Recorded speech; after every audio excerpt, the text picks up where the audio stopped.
Hey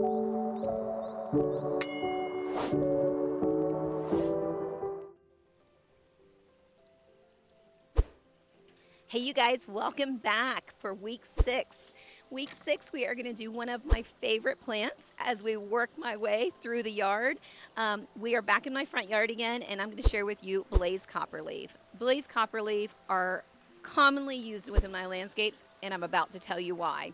This plant is a go-to plant for me. I absolutely love it. I just love the characteristics of its leaves. I love the coloring. I love the way it mounds down. I mean, this is about a dozen plants in one grouping, and you could really tell that they love their area. They love their environment. During the winter time, they get a little bit more of this pink tinge to them. During the summer, they have a little bit more of what you see here in this kind of coloration. Both times of the year, to me, they're absolutely gorgeous. They're just a fun overall plant to work with.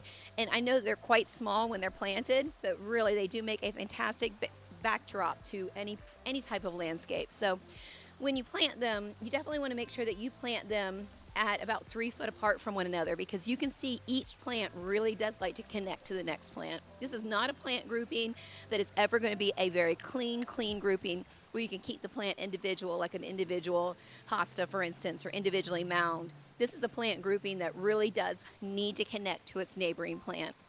So when I plant this plant within a landscaping, I plant it in plants of 3. So I'll almost like a triangle formation. I'll plant 2 side by side and 1 forward and let them mound and connect together, because they're a braided plant and they naturally want to leaf out and connect to its surrounding plant. So and they're such good growers that you want to make sure that you give a little bit of distance between the next clustering of plants that you're going to work with.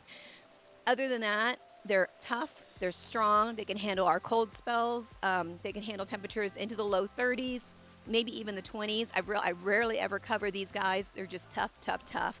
And, you know, if you don't like, you're not a Croton fan, but you're in Florida, and that's the variegation color that a lot of people are used to, these offer you that same variegation and more of the pinker tones, and I just think that they're a go-to plant for me. Now, they absolutely love a well-watered environment, so you'll notice that if they're not getting good water, they'll wilt on you. So you definitely want to make sure that you're watering at least 3 times a week in the summer months and a couple times a week in the winter months. So they're just a great overall plant. As far as trimming, now, this plant does grow, as you can see. I wanted to wait until I did this video before I trimmed it, but I do a hard cutback on this plant 3 times a year.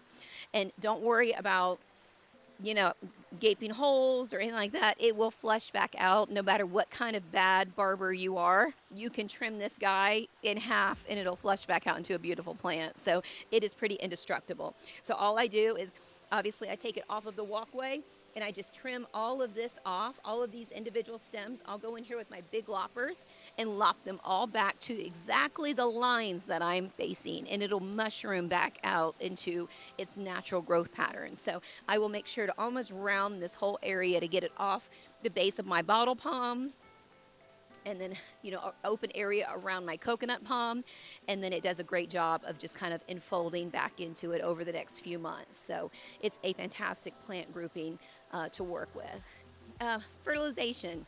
It loves 8212 palm fertilizer. It is a big fan of a palm fertilized grouping, a slow release granular. So that's all I use on there. Now, my yard has a natural potassium deficiency, so sometimes I will add potassium to that. So I'll do a drench in here, and especially after trimming, and add in a nice dose of potassium. So even though 8212 has potassium in there, I do a little bit more with the drench. So it's definitely worth adding to it. So you know, check your soil, check kind of what you're deficient in, and then you might have to add a little bit of magnesium in addition to your fertilizing, or iron or sulfur or whatever that might be. You guys, that's going to make all the difference in the world on what your plant soaks up through your garden, because it's really your soil that you're amending, not necessarily the plant. The plant's going to feed from the soil.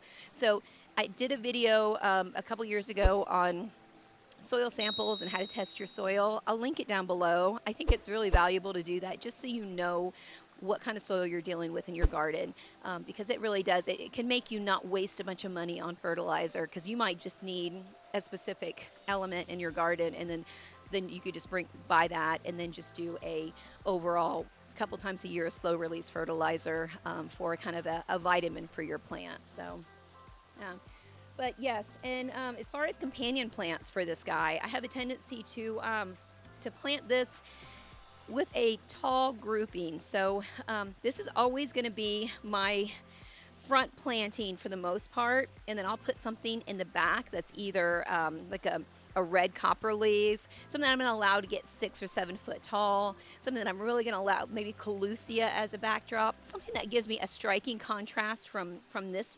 coloration here. I usually plant Sanchesia.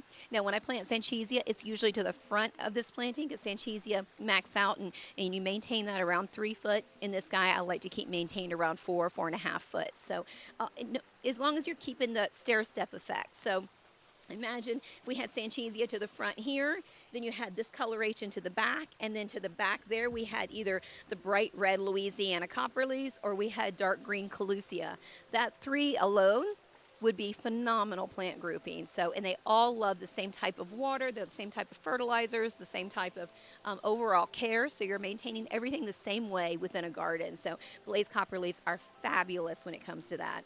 Now this area gets a good amount of sunshine here, right off the walkway, so it has a little brighter coloring to the leaf. If you walk with me over here around the corner, I have a clustering of the same, and they're more in the shade. They're definitely more protected from the rest of the from the sun, and you can see how the coloring really does darken. And so if you're in a shade environment, it doesn't mean that you can't keep this same plant, but you're definitely going to want to, just know the difference. If you love that bright coloration, stick it outright full front in the sun and you'll get that vibrant color. Although, this is a go-to plant for me. You kind of see how I have the Sanchesia to the front, and just what a nice pairing they make together. So, so that's a great companion plant for it. If you guys think of any other questions that you have regarding the Blaze copperleaf, please let me know. I'd be happy to mention it. Any of you guys who've had experience with this plant and want to cover anything that I didn't, please stick it in the comments down below, and I'll be sure to pin it so other people can read it. And that way we're all kind of helping each other through this garden community. So I look forward to seeing you next week on the next plant or tree of the week. And subscribe. Yep. This is always so hard for me. Subscribe, follow us on Instagram, and comment True Gardener if you will.